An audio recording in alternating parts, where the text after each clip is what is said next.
I live and breathe small entrepreneurs who spend their entire lives.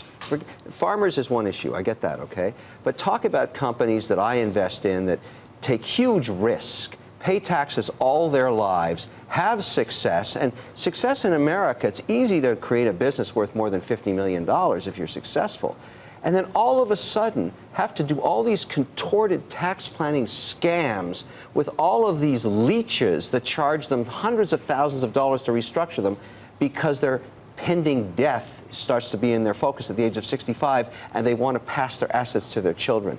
How un-American is this contortion? Why are we doing this to ourselves? Why, when we make them pay tax all their lives, does death trigger another grab from the government? It's so un-American, it just turns my stomach. And this was an opportunity to change all that once and for all, and we didn't get it through.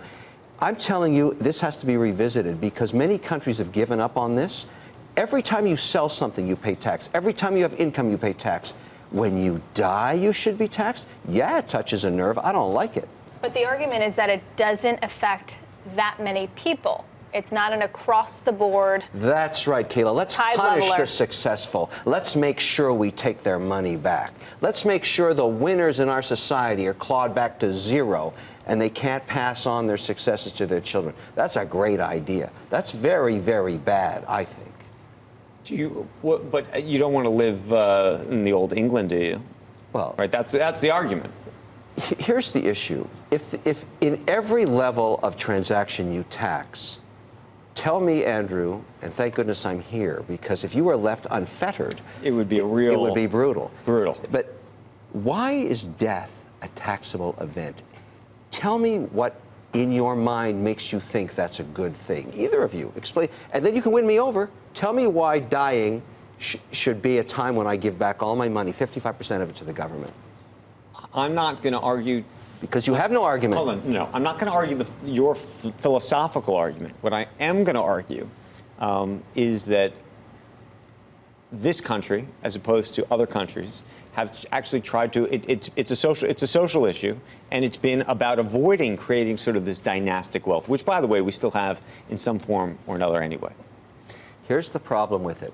There are so many scams and tricks now that nobody actually pays this. Instead, they spend their whole life working with structural experts to redefine. And I'll tell you why it's inefficient for our country. Look at it this way.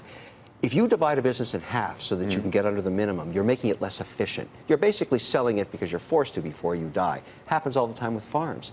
If you want to see what it looks like... The farm story is one of the great myths of America. Pick any business then. Pick any business. Pick an industrial manufacturer in Texas who says, okay, I'm going to split my canning operations away from my livestock slaughtering because I can split it in half and get it under, which is not good for the business. By the way, one of the great reasons to get rid of the tax is actually, to me, it's one of the great incentives. What is, as a parent, you're not a parent yet, but you're a parent.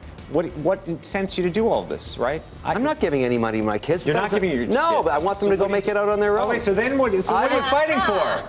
No, but the what point are you is, fighting for? Because it's wrong, it's unfair, and I'll fight it till my dying day. It's just wrong. Hey there, thanks for checking out CNBC on YouTube. Be sure to subscribe to stay up to date on all of the day's biggest stories. You can also click on any of the videos around me to watch the latest from CNBC. Thanks for watching.